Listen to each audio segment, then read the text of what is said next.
நீங்க வேலைகள் பாடல்கள் பத்தி இருக்கிறீர்களா? ஏன் எனக்கு இந்த கஷ்டம், ஏன் எனக்கு இப்படி உபத்திரவம், ஏன் கர்த்தர் தான் நம்பி இருக்கிறேன், ஆண்டவர் தான் நான் முன்னே நம்புறேன், ஆனாலும் ஏன் எனக்கு இந்த உபத்திரம், எனக்கு இந்த கஷ்டம் வந்துட்டே இருக்குது உங்களுக்கு கேள்வி இருக்குதா? இதுக்கு பின்னாடி கர்த்தர் ஒரு பெரிய பாக்கியமான ஒரு வாழ்க்கையை கர்த்தர் வைக்கிறேன்.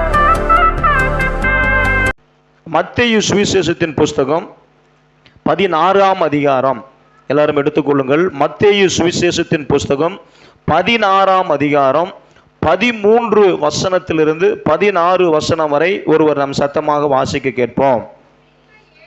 பின்பு இயேசு பிலிப்பு செசரியாவின் திசைகளில் வந்தபோது தம்முடைய சீஷரை நோக்கி, மனுஷகுமாரனாகிய என்னை ஜனங்கள் யார் என்று சொல்லுகிறார்கள் என்று கேட்டார்.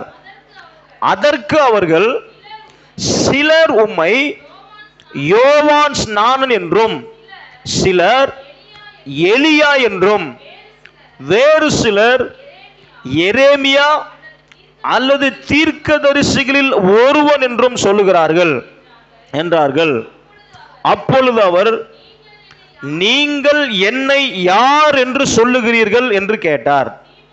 சீமோன் பேதுரு பிரதியுத்தரமாக, நீர் ஜீவனுள்ள தேவனுடைய குமாரனாகிய கிறிஸ்து என்றார். அல்லேலூயா சொல்ல மாட்டீங்களா? இங்க ஒரு சம்பவத்தை இந்த காலை நேரத்தில், இந்த 8ஆம் ஆண்டினுடைய முதல் வாரத்தில் ஆண்டவர் நமக்கு கொடுத்ததான ஒரு ஆசீர்வாதமான வார்த்தைகளை நாம் இப்பொழுது நாம் கேட்க போகிறோம். இது என்ன நடக்குதுன்னு பார்த்தீங்கன்னா, இயேசு சாமி சீஷர்களை பார்த்து, இந்த ஜனங்கள் எல்லாம் என்னை பத்தி என்ன சொல்றாங்க அப்படின்னு கேட்கிறார். இங்க இருக்கிற ஜனங்கள் எல்லோரும் என்னை பத்தி அவங்க என்ன சொல்றாங்கன்னு சொல்லும் பொழுது, அங்க இருந்த சீஷர்கள் அந்த ஜனங்கள் என்ன நினைத்தார்கள் என்பதை சொல்றாங்க. அதைத்தான் இங்க எழுதப்பட்டிருக்கிறது. அங்க என்ன சொல்றாங்களாமா, சிலர் உம்மை யோவான் ஸ்நானகர் என்று சொல்லுகிறார்கள், சிலர் உம்மை எலியா என்று சொல்லுகிறார்கள், இன்னும் வேறு சிலர் உம்மை எரேமியா என்று சொல்லுகிறார்கள், சிலர் தீர்க்கதரிசி என்று சொல்லுகிறார்கள். இப்படி எல்லாம் என்ன செய்யறாங்க, ஜனங்கள் உம்மை பத்தி என்ன செய்யறாங்க, சொல்லுகிறார்கள். எல்லாரும் என்னை கவனிக்க பார்க்கலாம், யாரும் அங்கேயும் வேடிக்கை பார்க்க கூடாது. ஸ்தோத்திரம். உங்களுடைய 2-3 பேர் வேதாகமத்தை படிங்க. மற்ற எல்லாரும் உங்களுடைய எல்லாருடைய கவனங்களும் இங்க இருந்தா தான் நம்ம கர்த்தருடைய வசனத்தை கரெக்டா கோர்வையா புரிஞ்சுக்க முடியும். ஹல்லேலூயா. இப்போ ஸ்தோத்திரம். இங்க நடந்த சம்பவம் என்னன்னு பாத்தீங்கன்னா, இந்த சீஷர்கள் இயேசுவினிடத்தில் உம்மை பற்றி சிலர் அதாவது யோவான் ஸ்நானகர் என்று சொல்லுகிறார்கள், உங்களை தீர்க்கதரிசி என்று சொல்லுகிறார்கள், உம்மை எரேமியா என்று சொல்லுகிறார்கள், உம்மை எலியா என்று சொல்லுகிறார்கள் என்று அவங்க சொன்ன விஷயத்தை எல்லாம் இயேசுசாமிட்ட என்ன செய்யறாங்க, சொல்றாங்க. சொல்லி முடிச்ச பிறகு இப்ப இயேசுசாமி அங்கிருந்த சீஷர்களை பார்த்து கேட்கிறாரு, அவங்க எல்லாம் என்னை பத்தி நல்லா தான் சொல்றாங்க, அவங்க சொல்றதுல எந்த தப்புமே இல்ல. அவங்க யோவான் ஸ்நானகர்னு சொல்றாங்க, தீர்க்கதரிசின்னு சொல்றாங்க, எலியாங்கிறாங்க, எரேமியாங்கிறாங்க. அதெல்லாம் பார்க்கும் பொழுது கூட்டி கழிச்சு பார்த்தா சரியா தான் இருக்குது. கூடயே இருக்கிற நீங்க என்னை பத்தி என்ன நினைக்கிறீங்க? இது சாதாரணமா எல்லாருக்கும் நடக்கிற இயல்பு தானே. ஒரு கணவனை பத்தி மனைவி என்ன நினைப்பாங்க, வீட்டுக்குள்ள நம்மளே சில நேரத்தில் கேட்போம், ஏமா என்னை பத்தி என்ன நினைக்கிற அப்படின்னு வீட்டில் கேட்டாங்கன்னா, வீட்டில் இருக்கிற மனைவி என்ன சொல்லுவாங்க, என்ன சொல்லுவாங்க, உங்களை பத்தி எனக்கு தெரியாதா? சொல்லுவாங்களா சொல்ல மாட்டாங்களா? நீங்க யாருன்னு எனக்கு தெரியாமலாம் இருக்குது, சொல்றோமா இல்லைங்களா? இந்த மாதிரி சாதாரணமா இயேசுசாமியும் சீஷர்கிட்ட கேட்கிறாரு. அவங்க எல்லாம் வெளியே இருக்கிற ஜனங்கள் எல்லாம் என்னைய நல்லா தான் என்ன செய்யறாங்க, நினைக்கிறாங்க. சிலர் ஏசாயாங்கிறாங்க, சிலர் எரேமியாங்கிறாங்க, சிலர் தீர்க்கதரிசிங்கிறாங்க. இதெல்லாம் கேட்கும் பொழுது எனக்கு இன்பமா தான் இருக்குது. என் கூடயே இருக்கிற நீங்க என்னைய பத்தி என்ன நினைக்கிறீங்க? ஹல்லேலூயா. இப்படி கேட்கும் பொழுது உடனே அங்க இருந்த சீஷர்கள் மத்தியில ஒரு சீஷன் டக்குன்னு எழுந்திருச்சு நின்று அவன் சொல்றாரு, நீர் ஜீவனுள்ள தேவனுடைய குமாரனாகிய கிறிஸ்து. ஹல்லேலூயா. இதை சொன்ன உடனே ஆண்டவருடைய இருதயம், இயேசுவினுடைய இருதயம் ரொம்ப மகிழ்ச்சியாகி, சீமோன் பேதுருவே, இதை மாமிசமோ அல்லது ரத்தமோ இதை உனக்கு என்ன செய்யல, இதை வெளிப்படுத்தவில்லை, இது ஆண்டவர் பரத்திலிருந்து கர்த்தர் உனக்கு இந்த காரியத்தை செய்திருக்கிறார். இந்த வெளிப்பாடு உனக்கு இருந்தபடினால் சீமோனே, இந்த கல்லின் மீது என்ன செய்வேன், நான் சபையை கட்டுவேன். இதை சொன்ன உடனே அப்படியே அந்த அடுத்த ஒரு 5 நிமிஷம் சீமோன் பேதுருடைய இருதயம் அப்படியே குளிர்ந்து அப்படியே அப்படியே அப்படியே பரவச நிலையில் அப்படியே பறந்துட்டு இருக்கிறார். ஹல்லேலூயா. என்னை ஆண்டவராகிய இயேசு என்னை ரொம்ப புகழ்ந்து பேசிட்டாரு, என் மேலதான் என்ன செய்வ சபையை கட்டுறேன்னு சொல்றாருன்னு ஒரே பெரிய மன உச்சத்தினுடைய காரியத்துக்கு போயிட்டார். ஹல்லேலூயா. இப்படி எல்லாம் போய் கொண்டிருக்கிற அந்த நேரத்துல நீங்க திரும்பவும் நீங்க அந்த வசனத்தை வாசி பார்த்தீங்கன்னா 21வது வசனத்தை வாசிங்கன்னா இந்த சம்பவங்கள்லாம் நடந்து முடிஞ்ச பிறகு அது முதல் இயேசு தாம் எருசலேமுக்கு போய் மூப்பராலும் பிரதான ஆசாரியராலும் வேத பாரகராலும் பல பாடுகள் பட்டு கொலையுண்டு 3ஆம் நாளில் எழுந்திருக்க வேண்டும் என்பதை தம்முடைய சீஷர்களுக்கு சொல்ல தொடங்கினார். இப்ப இங்கதான் பிரச்சனையே ஆரம்பிக்குது. ஹல்லேலூயா. இதுவரைக்கும் சீமோன் பேதுருனுடைய இருதயம் அப்படியே குளிர்ந்த இருதயத்தோடு இருந்து என்னை இயேசுவே ரொம்ப என்னை பாராட்டி பேசிட்டாரு, இந்த கல்லின் மீது என் சபையை கட்டுவேன்னு சொல்லிட்டாருன்னு இருக்கிற அந்த நேரத்துல ஆண்டவர் இன்னொரு டாபிக் ஆரம்பிக்கிறார். என்ன ஆரம்பிக்கிறாரு? நான் சீக்கிரமா எங்க போகணும்? நான் எருசலேமுக்கு போகணும். அங்கே மூப்பரா இருக்கிற மூப்பராலும் அங்கே இருக்கிற ஆசாரியர்களாலும் வேத பாரகராலும் நான் பல பாடுகளை பட வேண்டும். ஹல்லேலூயா. பல பாடுகள் பட்டு என்னை கொலையுண்டும்படி என்னை கொலை செய்யும்படி அவர்கள் முயற்சி செய்வார்கள். ஆனாலும் 3ஆம் நாளிலே நான் உயிரோடு எழுந்திருக்க வேண்டும். இதுதான் ஆண்டவர் எனக்கு கொடுத்த ஒரு மிகப்பெரிய ஒரு சித்தம் என்று சொல்லி இந்த இயேசு அங்கிருந்த சீஷர்களை பார்த்து சொல்லுகிறார். இப்ப அதே முந்திரி கொட்டையா இருந்த பேதுரு சொல்றாரு. வாசி பாருங்க அடுத்த வசனம். அப்பொழுது பேதுரு என்னங்க, இப்ப பேதுரு இயேசுவை தனியா கூட்டிட்டு போறார். என்ன செய்யறாருங்க? சில நேரத்தில் ஆலயத்தில் பார்த்தீங்கன்னா தனியா நின்று பேசிட்டு இருக்கிறீங்களா? பேசுறீங்களா இல்லையா? தனியா கூட்டிட்டு போய் பேசிட்டு பார்த்துருக்கிறீங்களா? 4 பேர் உட்காந்துட்டு இருப்போம். என்ன செஞ்சுட்டு இருப்போம்? சித்ரா சிஸ்டர், ராணி சிஸ்டர் இருக்கிறாங்க, சோத்திர இந்த பக்கம் சகந்தலம்மா இருக்கிறாங்க, இப்போ பக்கத்தில் லுமினா சிஸ்டருக்காக வச்சுங்க. 4 பேர் இருக்கிற நேரத்தில் சித்ரா சிஸ்டர் மட்டும் விட்டுட்டு 3 பேரும் தனியாக நின்று பேசினா எப்படி இருக்கும் உங்களுக்கு? சும்மா எப்படி இருக்குங்க? கோவம் வரும், பயங்கர கோவம் வரும். இப்ப 12 சீஷர்களுக்கு தான் ஏசாமி பேசினார். என்ன பேசினாரு? நான் மூப்பராலும் அங்கே இருக்கிற ஸ்தோத்திரம் ஆசாரியர்களாலும் நான் என்ன செய்யப்பட வேண்டும்? நான் போய் கொலை செய்யப்படுவேன், அதன் பிறகு என்னை அடக்கம் பண்ணுவாங்க, நான் என்ன செய்வேன்? 3ஆம் நாள்ல நான் உயிரோடு எழுந்திருப்பேன் என்பதை 12 சீஷர்களுக்கும் பொதுவாக தான் சொன்னார். அப்போ சொல்லவே ஏசாமியுடைய கையை பிடிச்சிட்டான். தங்க இங்க ஓடியாங்க, ஒன்று ஓடியாங்க, பாப்பா இங்க வா, இங்க வா, என்ன கையில் என்ன வேடிக்கை பார்த்துட்டு இருக்கிறேன், சரிப்பா. இப்படி இருக்கிற ஒரு மனுஷனை இவர் தான் ஏசாமின்னு வச்சுக்கோங்களேன். என்னை பேதுருன்னு நீங்கள் நினச்சிங்க. இப்போ கையை பிடிச்சிக்கிட்டாப்புல, தனியாக வாங்க அப்படின்னு சொல்லி தனியாக கூட்டிகிட்டு போய் இப்படிலாம் நீங்கள் என்ன செய்யக்கூடாது? அந்த வசனத்தை வாட்சி போகிறீங்களே, ஆண்டவரே இப்படிலாம் நீங்கள் பேசுகிற வேலையை வச்சுக்கூடாது. நீங்கள் இப்படி பேசி நீங்கள் செத்து போயிட்டீங்கன்னா நாளைக்கு நாங்கள் சாப்பாட்டுக்கு சிங்கி அடிக்கிறதா? 3 வருஷமும் நாங்கள் உங்களோட உட்காந்து நாங்கள் என்ன செஞ்சுட்டு இருக்கிறோம்? சாப்பிட்டுட்டு இருக்கிறோம். எந்த கஷ்டமும் இல்லாமல் என்ன செஞ்சுட்டு இருக்கிறோம்? சாப்பிட்டுட்டு இருக்கிறோம். எப்பெல்லாம் கஷ்டம் வருதோ அப்பெல்லாம் நீங்க சாப்பாடு கொடுத்துறீங்க. 5 அப்பத்தை 2 மீன் இருந்தா கூட 5000 பேருக்கு என்ன செஞ்சிடறீங்க? போசிடுறீங்க. மீதி 12 கூடையே கொடுத்தீங்க. அதை கொண்டு போய் நான் வீடு முடுக்கு கிராமத்துக்கே என்ன செஞ்சுட்டேன்? நான் கொடுத்துட்டு உங்களோட இருக்கிறதுனால நான் வேலையே செய்யாம என்ன செஞ்சுட்டு இருக்கிறேன்? நான் சாப்பிட்டுட்டு இருக்கிறேன். இப்ப திடீர்னு பார்த்தா நான் செத்து போயிருக்கிறீங்க. இந்த மாதிரி பேசுற வேலையில ஒழுக்கமா என்ன செய்யாதீங்க, வச்சுக்காதீங்க. இந்த மாதிரிலாம் நீங்க பேசாதீங்க, எனக்கு பிடிக்காது. ஹல்லேலூயா. உட்காருங்க. எப்படின்னு யார் சொல்றது? பேதுரு ஏசாமியை பார்த்து சொல்றாரு, இந்த மாதிரிலாம் பேசுற வேலை வச்சுக்காதீங்க ஏசப்பா, நீங்க என்ன நினைச்சிட்டு இருக்கிறீங்க? உங்க இஷ்டத்துக்கு பேசிட்டு இருக்கிறீங்களா அப்படின்னு பேச ஆரம்பிச்சுட்டான். உடனே ஆண்டவர் சொல்றாரு, சத்தமா வாசிங்களே, இது உமக்கு சம்பவிப்பது இல்லை. அப்படி என்ன அர்த்தம்? இதெல்லாம் உங்களுக்கு நடக்கவே கூடாது. இப்போ அடுத்த சம்பவம். இப்ப பேதுரு இயேசுவை திட்ட ஆரம்பிச்சிட்டாப்புல. வசனம் சொல்லுது, நான் சொல்லலீங்க. இது உமக்கு சம்பவிப்பது இல்லை என்று அவர் என்ன செஞ்சான்? கடிந்து கொள்ள தொடங்கினான். அப்படின்னா திட்டி இருக்கிறான். யாரைய? ஏசாமியே ஒரு பேதுரு என்ன செய்யறாரு? திட்டுறாரு. நீங்க இப்படி எல்லாம் பேசுனீங்க எனக்கு கோவம் வந்துடும். என்ன நினைச்சிட்டு இருக்கிறீங்க நீங்க? உங்களை நம்பி நம்ம என்ன செஞ்சேன்? நான் பாட்டுக்கு வலையை போட்டுட்டு இருந்தேன், வலையை விட்டுட்டேன், படகை விட்டுட்டேன். நீங்க எனக்கு சாப்பாடு கொடுப்பீங்கன்னு நினைச்சு எல்லாத்தையும் விட்டு போட்டு வந்துட்டு இப்ப நீங்க பாட்டுக்கு செத்துட்டீங்கன்னா நான் சாப்பாட்டுக்கு என்ன செய்யறது?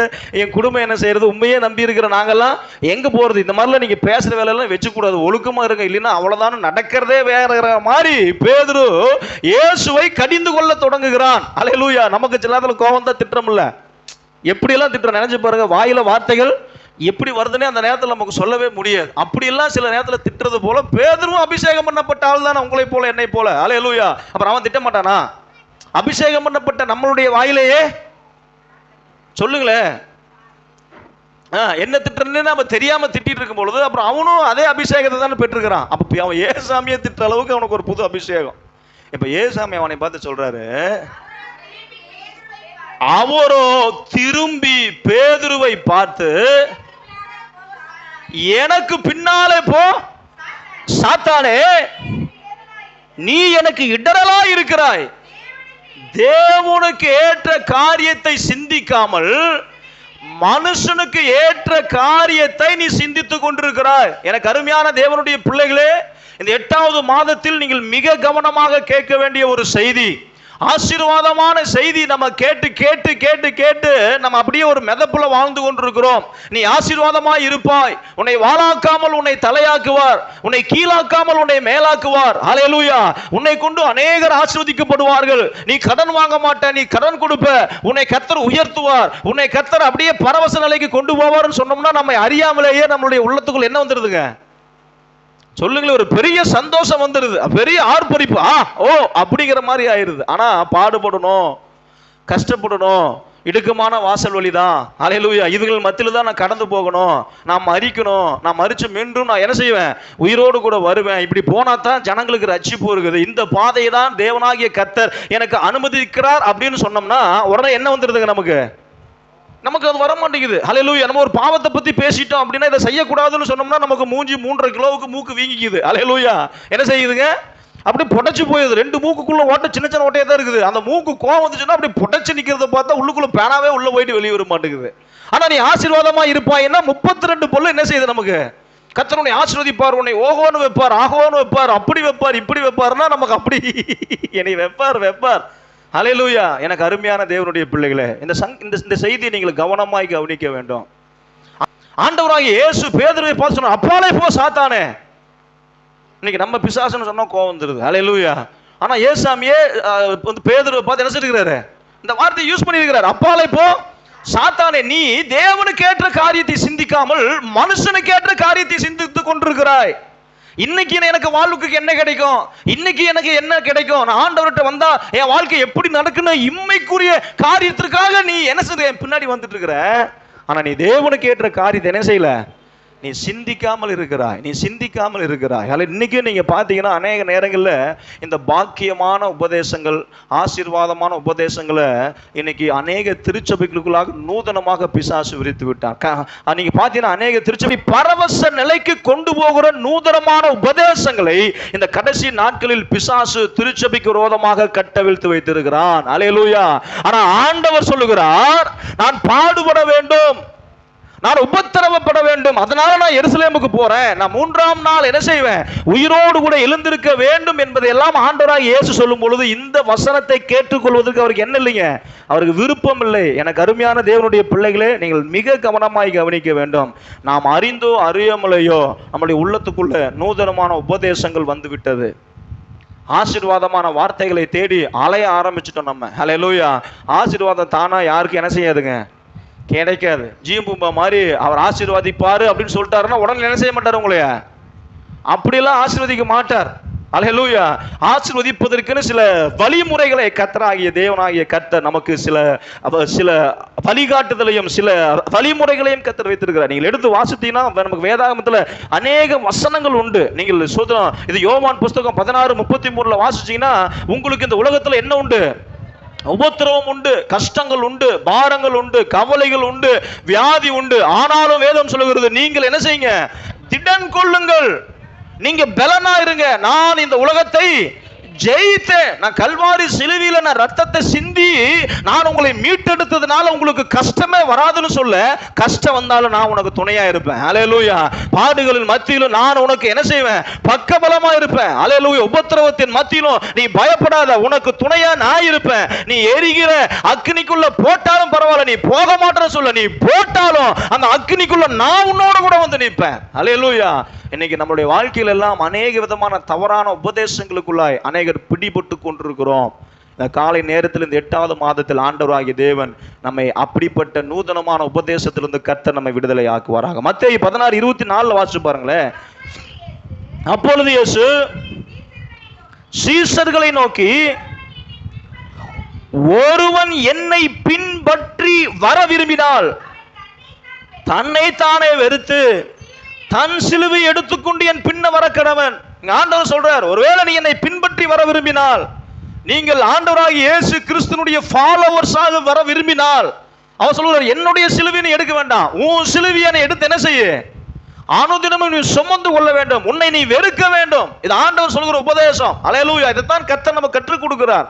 அடுத்து நீங்க வாசிச்சு பார்த்தீங்கன்னா அப்போஸ்தலர் நடபடிகள் 14:22 வாசித்து பார்த்தீங்கன்னா இங்கே ஆண்டவர் சில காரியங்களை நமக்கு சொல்லுகிறார். அப்போஸ்தலரின் புஸ்தகம் 14ஆம் அதிகாரம் 22வது வசனம், சீஷருடைய மனதை திடப்படுத்தி விசுவாசத்திலே நிலைத்திருக்கும்படி அவர் அவர்களுக்கு புத்தி சொல்லி, நாம் அநேக உபத்திரவங்களின் வழியாய் தேவனுடைய ராஜ்யத்தில் பிரவேசிக்க வேண்டும் என்று சொன்னார்.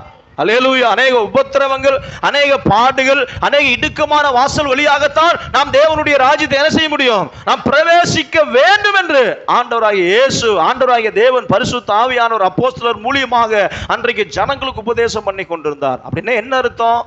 நீங்க நன்றாய் கவனித்துக் கொள்வது, 8வது மாதத்துல நிச்சயமாகவே முடிவு உண்டு, உன் நம்பிக்கை வீண் போகாதுன்னு கர்த்தர் வாக்கு பண்ணியிருக்கிறார் என்று சொன்னால், நம்மளுடைய எல்லா முடிவையும் நம்முடைய நம்பிக்கையும் கர்த்தர் ஒருபோதும் நம்மை ஆண்டவர் தளரவிட மாட்டார். நிச்சயமாகவே கர்த்தர் நமக்கு உதவி செய்வார். ஆனாலும் பாடுகளின் மத்தியில் பரமனை நோக்கி பார்க்கிற ஒரு உன்னத அனுபவம் இந்த நியூ லைஃப் திருச்சபை மக்களுக்கு கர்த்தர் வேண்டும் என்று கர்த்தர் விரும்புகிறார். அதே சொல்ல மாட்டீங்களா? அதனால கிறிஸ்துவ வாழ்க்கை என்பது ஏதோ பரவச நிலையில ஆடம்பரமாய் வாழ்கிற வாழ்க்கை அல்ல. அதற்காக ஆசீர்வாதம் வேண்டான்னு சொல்ல, இடுக்கமான வாசல் வழி கர்த்தர் நமக்கு உட்பிரவேசிக்கும்படி கர்த்தர் நமக்கு உதவி செஞ்சிருக்கிறார். இந்த செய்தியினுடைய முடிவில் ஏன் பாஸ்டர் இப்படி பேசிட்டு இருக்கிறாருன்னு உங்களுக்கு நன்றாகவே தெரியும். 2 தீமோத்தேயு 2ஆம் அதிகாரம் 12வது வசனத்தை நீங்க வாசிச்சு பாருங்களேன். 2 தீமோத்தேயின் புஸ்தகம் 2ஆம் அதிகாரம் 12வது வசனம்,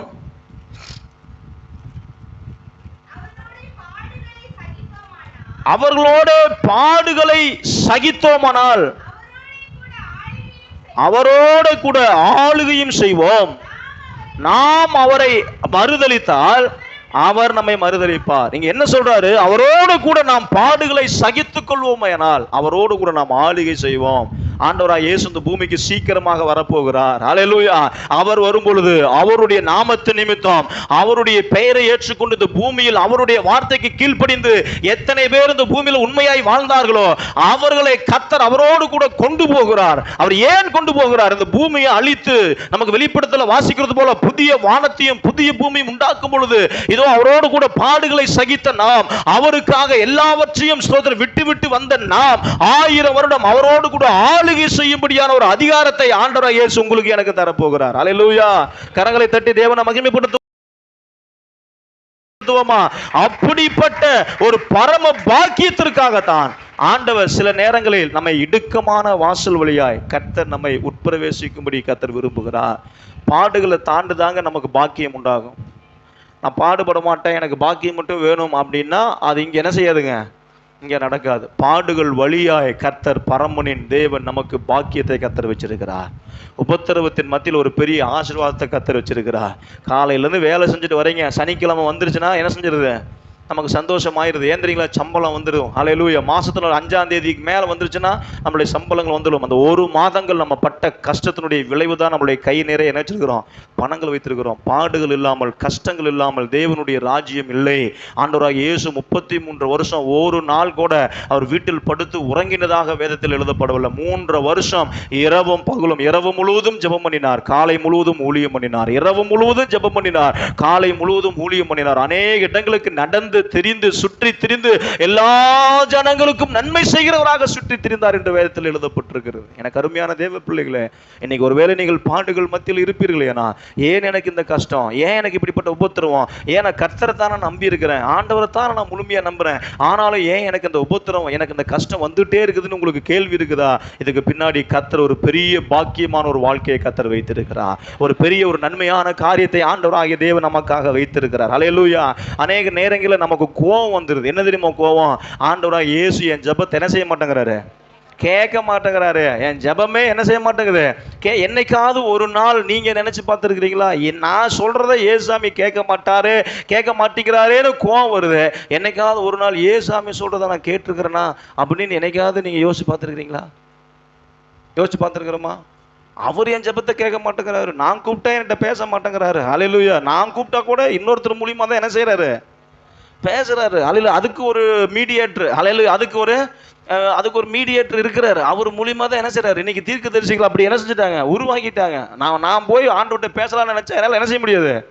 இரு நீ பேசக்கூடாது, நீ உன்னையெல்லாம் கர்த்தர் என்ன செய்ய மாட்டாரு, பேச மாட்டாரு. ஹல்லேலூயா. நான் என்ன, அவர் என்ன சொல்றாருன்னு என்ன செய்யறேன், நான் கேட்டுட்டு நான் சொல்றேங்கிற அளவுக்கு இன்னைக்கு ஊழியங்கள் போயிடுச்சு.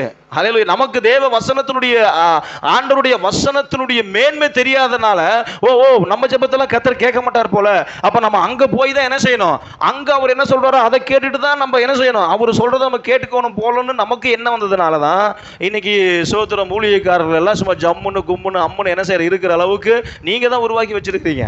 ஹல்லேலூயா. கர்த்தர் என்னோடு பேசுவார். நம்பிக்கை இருக்கா உங்களுக்கு? என் ஜெபத்தை கர்த்தர் கேட்பார். ஹல்லேலூயா. ஆண்டவர் என்னுடைய விண்ணப்பத்தின் சத்தத்திற்கு பதில் தருவார். ஹல்லேலூயா. இன்னொரு இடத்துல சங்கீதக்காரர் சொல்றார், கர்த்தர் என் ஜெபத்தை கேட்டார். ஹல்லேலூயா. அப்போ ஆண்டவர் என்னோட பேசுவார்னு எத்தனை பேருக்கு நம்பிக்கை இருக்குது? விசுவாசிக்கிறீங்களா? கர்த்தர் என்னோட பேசுவார். இப்ப என்ன கோபம்னா, என் ஜெபத்தை கர்த்தர் என்ன செய்ய மாட்டேங்கிறாரு, கேட்க மாட்டேங்கிறாரு. இப்ப ஆண்டவர் பார்த்து நம்மளை கேட்கிறாரு, எப்பா என்னைக்காவது நான் சொன்னதை நீ கேட்டிருக்கிறியா? ஆரமானா பேசிட்டு இருக்கிறேன், என்ன செஞ்சுட்டு இருக்கிறேன், வாரமானா பேசிட்டு இருக்கிறேன், வீட்டில் வந்து பேசுகிறேன், டெய்லி நீ ஜெபம் பண்ணும்பொழுது பேசுகிற, என்னைக்காவது ஒரு நாள் நான் சொன்னதை என்ன செய்கிறேன், நீ அதிகாலையை தெரிச்சு ஜெபம் பண்ணுறேன்னு சொல்கிறேனே பண்ணியிருக்கிறியா? வேதத்தை படின்னு சொல்கிறேனே, வேதத்தை ஒரு பரிசுத்தமான ஒரு வாழ்க்கை வாழுன்னு சொல்கிறேனே, உன்னால் வாழ முடியுதா? இதுக்கெல்லாம் நம்ம என்ன செய்வோம், ஆண்டவர் என்ன சொல்லுவோம், இல்லை ஆண்டவரே, இல்லை ஆண்டவரே. ஆனால் நம்ம மட்டும் சொல்கிறத என்ன செய்யணும், அவர் கேட்கணும்னா அவர் கேட்பாரா? கேட்பாரு. ஆனா பெண்டிங்கில் வச்சுட்டே இருப்பார். ஹல்லேலூயா. என் புள்ள கட்டா என்னை தேடி வருவான், மனம் திரும்புவான், எனக்கு பயப்படுவான்ங்கிற ஒரு புள்ளியோடயே கர்த்தர் நமக்காக காத்துட்டு இருப்பார். ஹல்லேலூயா. அப்போ இன்னைக்கு நம்மளுடைய வாழ்க்கையில பாடுகளின் மத்தியில தான் நாம் பெரிய பாக்கியத்தை நாம் அடைய முடியும். ஒரு ரெண்டு காரியத்தை நான் சுருக்கமாய் சொல்லி நான் முடிக்கிறேன். ஆதியாகமத்தின் புஸ்தகத்தில் வாசிக்கும் பொழுது ஆண்டுடைய பெரிய கிருபையினால் யோசேப்பை குறித்து ஒரு 2 விஷயத்தை நான் சொல்லி நான் முடிக்கிறேன். ஆதியாகமத்தின் புஸ்தகம் 37ஆம் அதிகாரத்தை எடுத்துக்கொள்வோம். ஆதியாகமம் 37ஆம் அதிகாரம் 7-8 வசனங்களை வாசிக்கலாமா?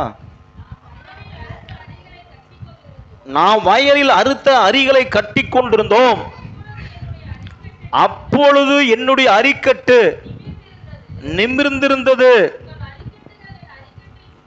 உங்கள் அரிக்கட்டுகள் என் அரிக்கட்டுகளை சுற்றி வணங்கி நின்றது என்றான். அப்பொழுது அவன் சகோதரர் அவனை பார்த்து, நீர் எங்கள் மேல் துரைத்தனம் பண்ணுவாயோ, நீர் எங்களை ஆளப் போகிறாயோ என்று சொல்லி அவனை அவன் சொப்பனங்களின் நிமித்தம் அவன் வார்த்தைகளின் நிமித்தமும் இன்னும் அதிகமாய் பகைத்தார்கள். அடுத்த வசனம் பாருங்க. அவன் வேறொரு சொப்பனம் கண்டு மீண்டும் தன் சகோதரரை நோக்கி, நான் இன்னும் ஒரு கனவு கண்டேன், சூரியனும் சந்திரனும் 11 நட்சத்திரங்களும் என்னை வணங்கினது என்றான். சொந்த காசுல சூனியை வச்சு யாராவது பார்த்துருக்கிறீங்களா? தன்னுடைய சொந்த காசுலேயே சூனியை வச்சுக்கிறது. ஹல்லேலூயா. சொந்த அன்னகாரம் தான். ஐயாவுக்கு ஒரு கனவு, 17 வயசுல என்ன சொல்லுதுங்க, யோசேப்புக்கு ஒரு கனவு. அந்த கனவு வந்த உடனே நேராக அண்ணன்ட்ட போய் அவன் சொல்கிறான், நம்ம எல்லாம் வயல்வெளியில் வேலை செஞ்சுட்டு இருக்கிறோம், எல்லாரும் அந்த அரிக்கட்டை கட்டி வச்சுட்டு இருக்கிறோம், ஆனால் நான் கட்டின அரிக்கட்டு மட்டும் அப்படியே என்ன செய்யுது, நிற்குது. நீங்கள் கட்டின அரிக்கட்டை எல்லாம் என்ன செஞ்சிருச்சு, எனக்கு முன்னாடி விழுந்துருச்சுன்னு சொன்னோடனே அண்ணங்காரர்களுக்கு கோவம் வந்துருச்சு. கோவம் வந்ததை இவன் என்ன செஞ்சுக்கணும், இவன் வந்து நிச்சயமாக சுதாரிச்சிருச்சுக்கணும். ஆனால் சுதாரிக்கல. திரும்பவும் ஒரு சொப்பனம் வருது.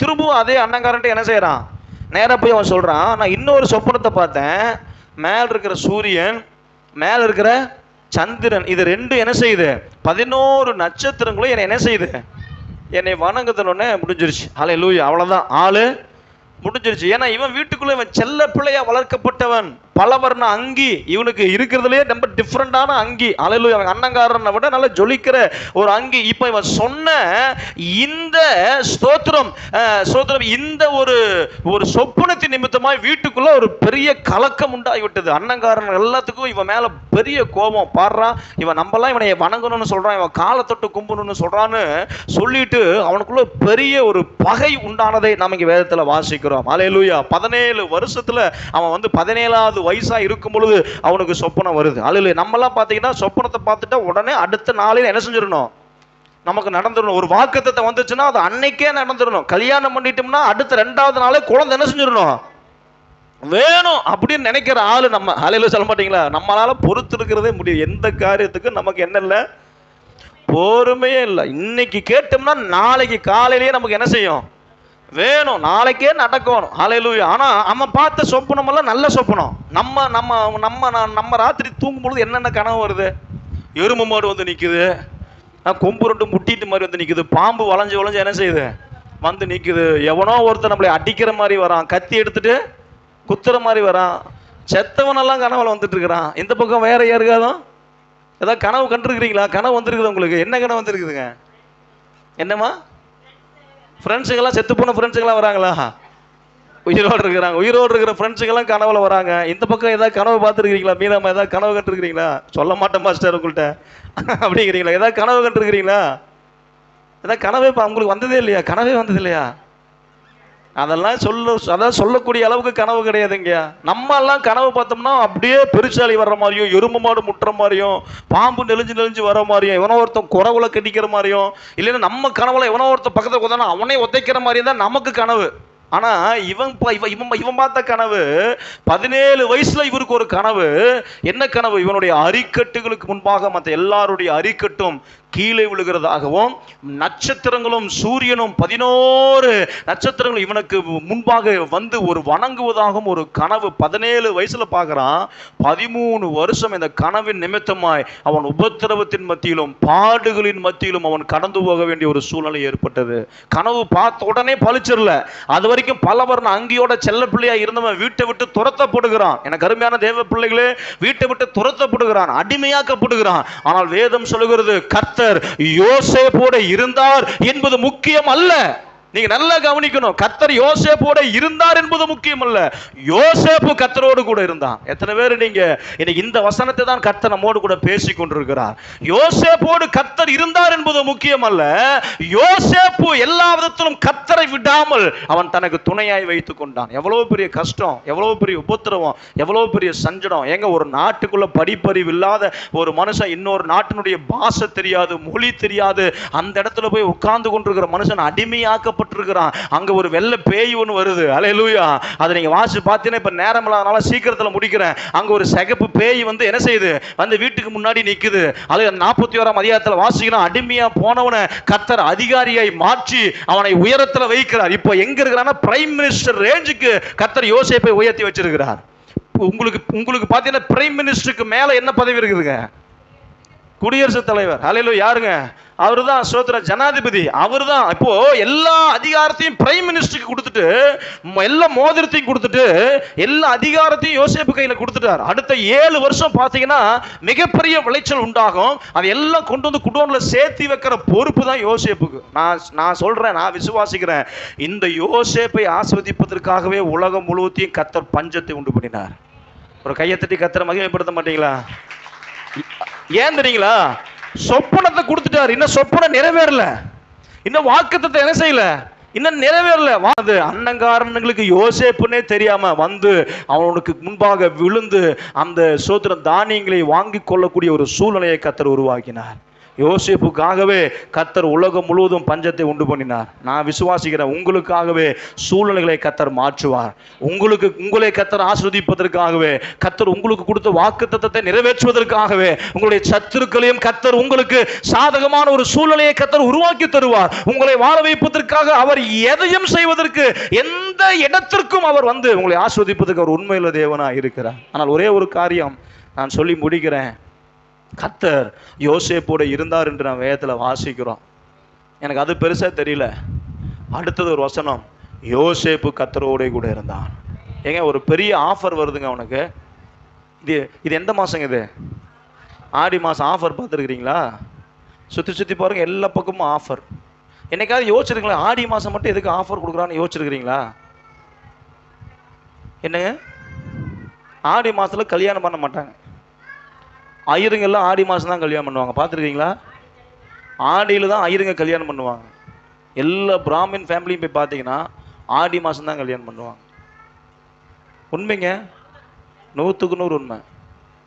ஆடி மாதத்தில் எதுக்கு தெரியுமா ஆஃபர் போடுறான்? ஆடி மாதம்லாம் கல்யாணம் இருக்காது, எந்த விதமான வரவு இருக்காது. எல்லா மண்டபத்தையும் போய் பாருங்கள், ஏதாவது ஒரு ஆஃபரில் ரொம்ப சீப் ரேட்டுக்கு என்ன செஞ்சுருப்பான், கொடுத்துருப்பான். சீப் ரேட்டுக்கு. நீங்கள் சரஸ்வதி மகளாக இருந்தாலும் சரி, ஏஎம் மகளாக இருந்தாலும் சரி, இந்த லைனில் சுற்றி போ. நீங்கள் அப்படியே பார்த்துட்டு போங்களே, ஆடி ஆஃபர் என்னங்க, 100 ரூபாய்க்கு எந்த துணி எடுத்தாலும் 100 ரூபா. ஹல்லேலூயா. இப்படி ஆஃபரை போட்டுட்ருக்கிறான். அன்னைக்கு வந்து யோசேப்புக்கும் ஒரு ஆஃபர். என்ன ஆஃபர்? போர்த்திபாருடைய வீட்டுக்குள்ளே இருக்கிறாப்புல. ஹல்லேலூயா. அங்கே வீட்டுக்குள்ளே இவன் தான் பெரிய அதிகாரி. இந்த போர்த்திபாருடைய மனைவி, ஹல்லேலூயா, ஒரு வயசான ஒரு அம்மா. ஹல்லேலூயா. என்னங்க, வயசான ஒரு பேய். ஹல்லேலூயா. இப்போ காலம் மாறிடுச்சு. நான் சீக்கிரமாக சொல்லி முடிக்கிறேன், காலம் இன்னும் 10 நிமிஷம் எனக்கு டைம் இருக்குது. காலம் மாறிடுச்சு. இப்போ இருக்கிற வாலிப பசங்க சொல்கிறாங்க, பாஸ்டர் நீங்கள் எங்களை பேசி பேசி நாங்கள் என்ன செஞ்சிட்டோம், நாங்கள் மாறிட்டோம், நாங்கள் திருந்திட்டோம். 20 நீங்கள் கண்டுக்காதீங்க, 60 போய் பாருங்க. ஹல்லேலூயா. என்ன செய்யாதீங்க, 20 நீங்கள் கண்டுக்காதீங்க. 40க்கு மேலே இருக்கிற ஆட்களை பாருங்க. ஹல்லேலூயா. அப்படிங்கிற ஒரு சூழல் என்ன செஞ்சிருச்சு, உருவாயிருச்சு. இப்போ பேய் இப்போ தலை விரிச்சு ஆடி என்ன செஞ்சுட்டு இருக்கிறாளுங்க, ஆடிட்டு இருக்கிறா. எங்க ஆடிட்டு இருக்கிறா? என்ன சொல்றது, போர்த்திபார் வீட்டுக்குள்ளேயே ஆடிட்டு இருக்கிறா. போர்த்திபாருடைய மனைவி ஒரு பெரிய ஆஃபர் கொடுக்கிறா. ஆனாலும் வேதம் சொல்லுகிறது, ஆண்டோடைய வசனம் சொல்லுகிறது, யோசேப்பு அந்த ஸ்திரியை பார்த்து, நான் தேவனுக்கு விரோதமாக நான் இந்த காரியத்தை செய்வது எப்படி? இன்னைக்கு நான் உங்களை கேட்கிறேன், துணிகரமான பாவங்கள் விட்டு விலகுகிற தேவ பிள்ளையா இருக்க வேண்டிய நீங்களும் நானும் அனுசரிச்சு போறமே, எனக்கு புரியல. உலகத்தோடு ஒத்து போறமே, அது எப்படி? ஆனா ஆண்டவர் என் ஜெபத்தை கேட்கல, என் ஜெபத்தை கேட்கலங்கிறது மாத்திரம் ஆண்டவர் மேலேயும் சபை மேலேயும் கோவம் வருது. ஆண்டவர் விரும்புகிற வாழ்க்கையை வாழ்வதற்கு நம்மளால கொஞ்ச நேரம் கூட தேவனுடைய வார்த்தைகளை வாழ முடியாமல் இருக்கிறோமே, ஆலயத்துக்கு வருகிறோமே, எப்படி? எனக்கு ஒண்ணுமே புரியல, எப்படி? அப்போ ஆண்டவரோடையும் நாம் வாழ வேண்டும் என்று விருப்பம், உலகத்தையும் விடுவதற்கு நமக்கு என்ன இல்லை, மனசு இல்லை. எப்படி நம்ம ஜெபத்தை கர்த்தர் கேட்பார்? பாடே படாம வேலைக்கே போகாம ஒருத்தன் சம்பளம் கேட்டானா சம்பளம் கொடுப்பீங்களாமா? சம்பளம் கொடுப்பீங்களா? நீங்களே வேலைக்கு போகாம உங்க ஓனர்கிட்ட போய் 6 நாள் சம்பளத்தை கேட்டா சம்பளம் கொடுப்பானா? கொடுப்பானா? என்ன பண்ணுவா பிள்ளைங்க? இந்த மாசம் ஃபுல்லா வேலைக்கு போகல, இந்த மாசம் ஃபுல்லா சித்ரா சிஸ்டர் தான் இன்னைக்கு கிடைச்சிருக்கிறாங்க, இந்த மாசம் ஃபுல்லா வேலைக்கு போகலன்னு வைங்க, சம்பளம் போய் ஓனர்கிட்ட கேட்டீங்கன்னா ஓனர் கொடுப்பாரா? என்ன சொல்லுவார்? சும்மா சாதாரணமாக சொல்லுங்க, என்ன சொல்லுவார்? ஏமா கொஞ்சமாவது உனக்கு அறிவு இருக்குது, 30 நாள் நீ வேலைக்கு வரல, 30 நாள் உன்னை சம்பளத்தை கேட்குறியே, கொஞ்சமாவது உனக்கு கேட்பானா கேட்க மாட்டானா? கேட்டான். நானும் ராணி சிஸ்டர் ஒரு முறை அப்பாவுக்கு இது வாங்குறதுக்காக போனோம், ஞாபகம் இருக்குதுங்களா உங்களுக்கு? என்ன வாங்க போனோம்? அந்த டெத்து சர்டிஃபிகேட் வாங்குறதுக்காக போனோம். அந்த டாக்டர் கேட்ட கேள்வி இன்னையும் மனசுக்குள்ளே இருக்குது. உங்களுக்கு இருக்குதா? இருக்குது. கேட்டான் ஒரு கேள்வி, ஒன்றுமே முடியல, ஒன்றுமே நம்மளால பதில் சொல்ல முடியல. அல்லேலூயா. நம்ம வேலையே செய்யாம நம்மளால என்ன செய்ய முடியாது, சம்பளத்தை போய் கேட்க முடியாது. அப்போ ஆண்டவருக்கு உண்டான காரியத்தையே நம்ம செய்யாம ஆண்டவரத்துல நன்மைகள் வேணும் நன்மைகள் வேணும் என்ன செய்ய மாட்டாரு. ஒருவேளை நம்ம வாழ்க்கை அப்படியே பரவச நிலையிலேயே வாழ்ந்து முடிச்சிட வேண்டியதானே ஒழிய, நாம் கர்த்தருக்கு அருமையான பாஸ் சொன்னது போல நமக்கு கர்த்தருக்கு பயம் இருக்குமே, ஆனால் தீமையை வெறுப்பதே கர்த்தருக்கு பயப்படுகிற பயம். அப்போ என் வாழ்க்கையில பிசாசு என்னைய தொடவே முடியாது, நான் விட மாட்டேன்னு இருக்கிற அந்த நம்பிக்கை தாங்க ஆண்டவர் உங்களை ஆசீர்வாதத்துக்கு நேரம் கொண்டு போகக்கூடிய ஒரு வழி. ஹல்லேலூயா. அந்த பாடுகளின் மத்தியில தான் கர்த்தர் நமக்கு ஒரு பெரிய ஒரு வழியை கர்த்தர் வச்சிருக்கிறார். இங்க பார்க்கும் பொழுது யோசேப்பு எப்படிப்பட்ட காரியத்தை செய்யறான்னு பார்த்தீங்கன்னா, அவன் பாடுகள் வந்தாலும் ஆண்டவர் என்ன செய்யல, ஒரு நாளும் என்ன செய்யலீங்களாமா, விட்டு விலகவே இல்லை. அந்த வசனத்தை நீங்க எடுத்து வாசிச்சு பார்த்தீங்கன்னா, இது ஆதியாகமத்தின் புஸ்தகம் 42ஆம் அதிகாரம் 6ஆம் வசனத்தை வாசிச்சு பாருங்களேன். 42:6 எடுத்து வைங்க சீக்கிரமா.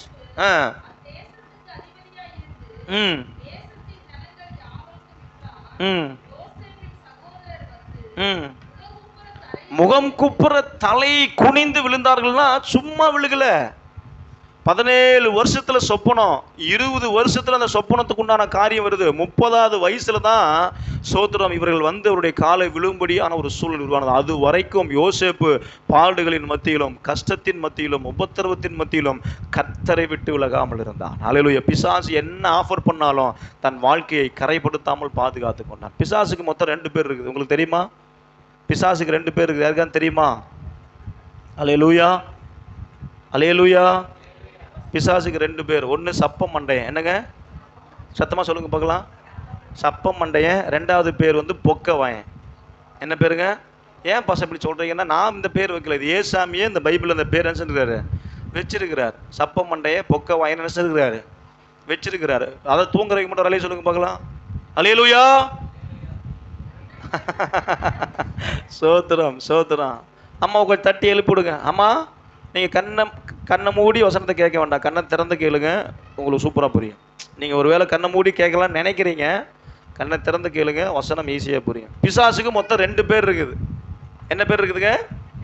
ஒன்று என்ன பேருங்க? சப்பம் மண்டையன்.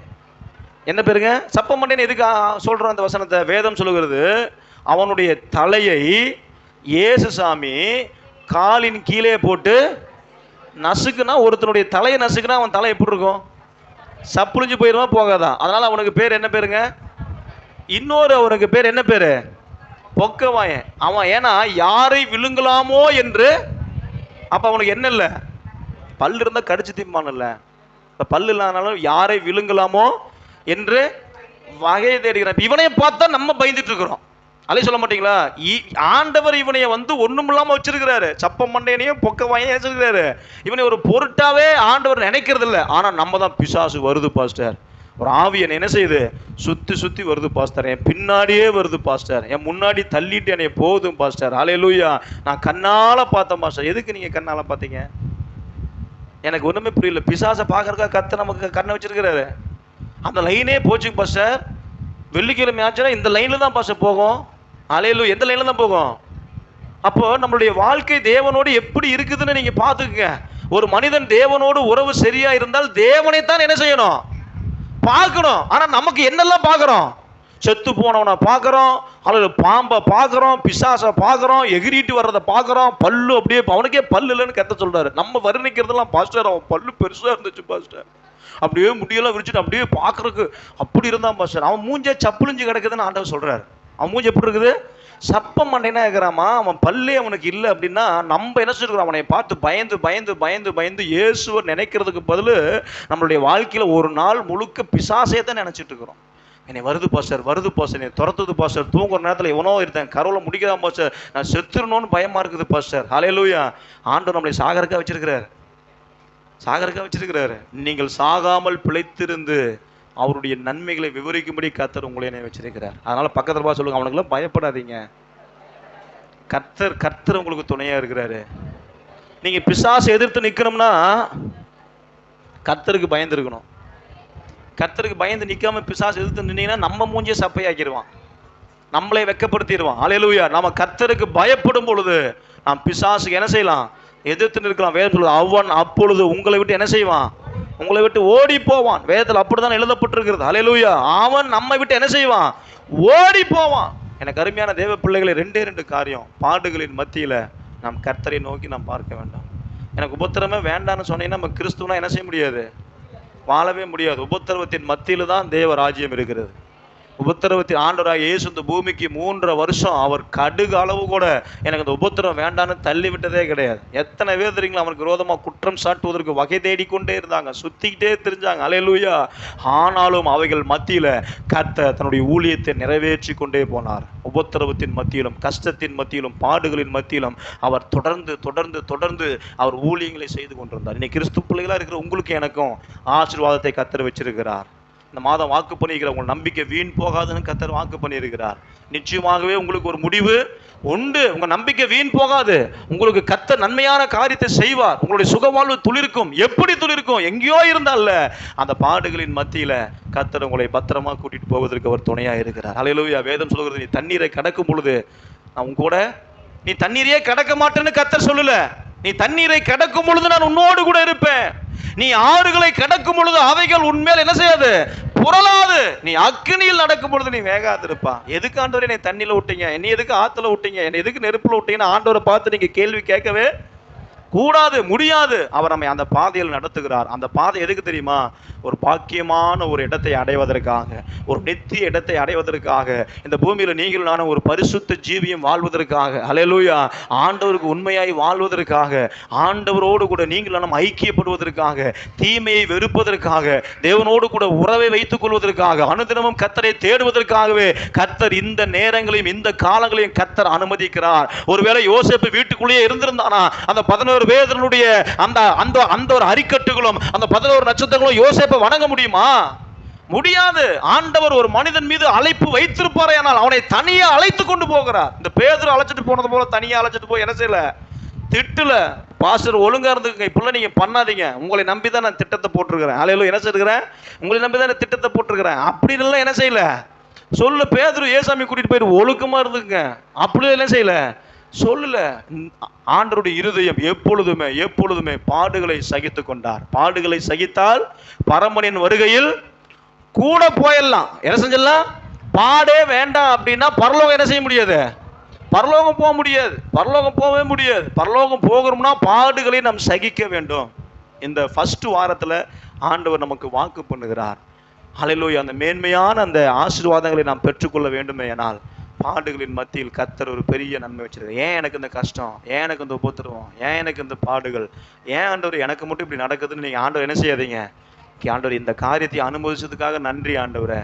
எனக்கு தெரியும் உங்கள் அனுமதி இல்லாமல் என் வாழ்க்கையில் இது நடக்காது, உங்கள் அனுமதி இல்லாமல் என் வாழ்க்கையில் இந்த காரியம் வராது, உங்கள் அனுமதி இல்லாமல் எனக்கு இந்த விளைவினை நீங்கள் கொடுத்துருக்க மாட்டீங்க, உங்கள் அனுமதி இல்லாமல் என்னுடைய தொழில் இப்படி நஷ்டம் வந்திருக்காது, உங்கள் அனுமதி இல்லாமல் இன்னைக்கு நான் வேலை இல்லாமல் வீட்டில் என்ன செய்ய மாட்டேன், இருக்க மாட்டேன். நீங்கள் அதுக்கு பின்னாடி ஏதோ ஒரு பெரிய திட்டத்தை வச்சிருக்கிறீங்க, பெரிய நோக்கத்தை வச்சிருக்கீங்க. அதுக்காக நன்றி ஆண்டவரே, அதற்காக நன்றி ஆண்டவரேன்னு சொல்லி நம்ம கர்த்தரை ஸ்தோத்திரம் பண்ண கர்த்தர் நம்முடைய தீமைகளை நன்மையாய் மாற்றுவார்.